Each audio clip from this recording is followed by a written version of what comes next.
दो कहावतें हैं कि खोदा पहाड़ निकली चूहिया।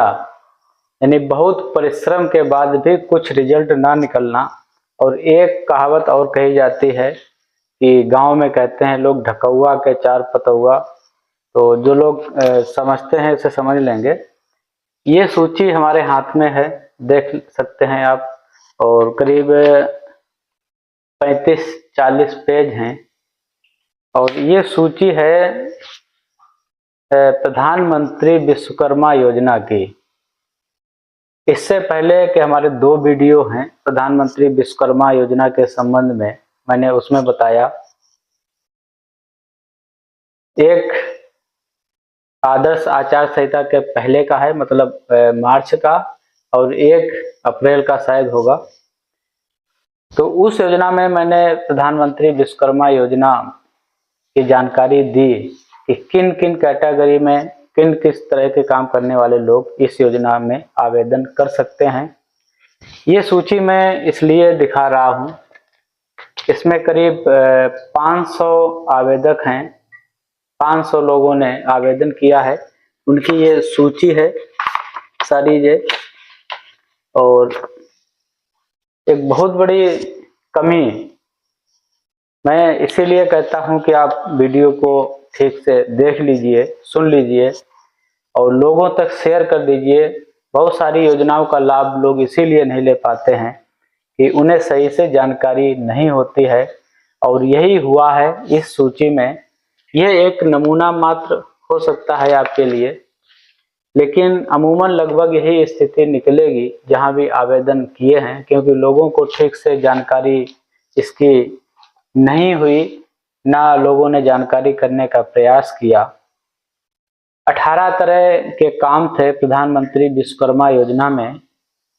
अगर हम गांव स्तर की बात करें तो गांव में जैसे लुहार है, बढ़ई है, मैकेनिक जो होते हैं, इलेक्ट्रीशियन हैं, मोटर वाइंडिंग वाले लोग हैं, हैंड पैप सुधारने वाले लोग हैं, कुम्हार लोग हैं, दर्जी लोग हैं, लुहार हैं, बढ़ई हैं। मतलब जो भी हाथ कच्चा मटेरियल खरीद कर और हाथ से किसी नए चीज को बना देते हैं, तो ऐसे लोगों को कारीगर कहा जाता है, हाथ से काम करने वाला कहा जाता है।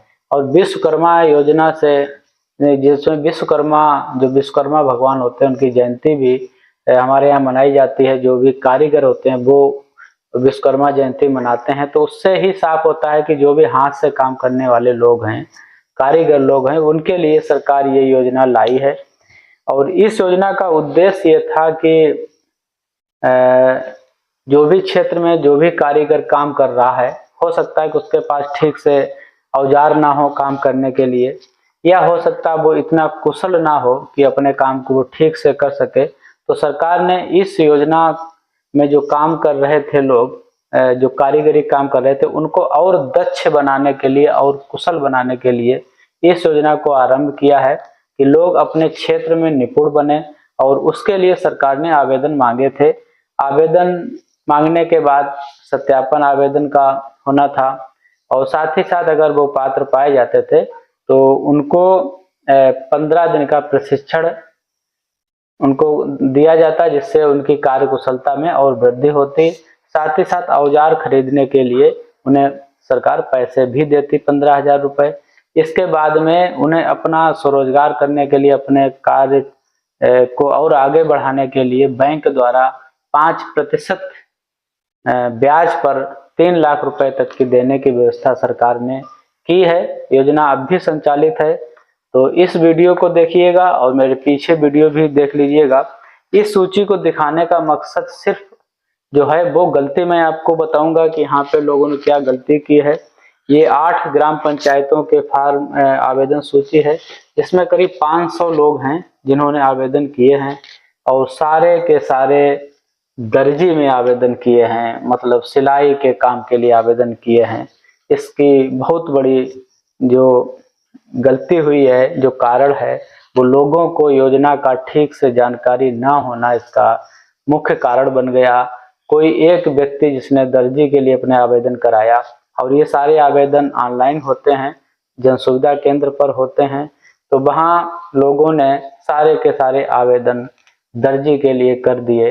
और ये सिर्फ 8 गांव नहीं हैं, पूरे पूरे ब्लॉक देखे हैं कि इसी एक कैटेगरी के लिए लोगों ने आवेदन कर दिए।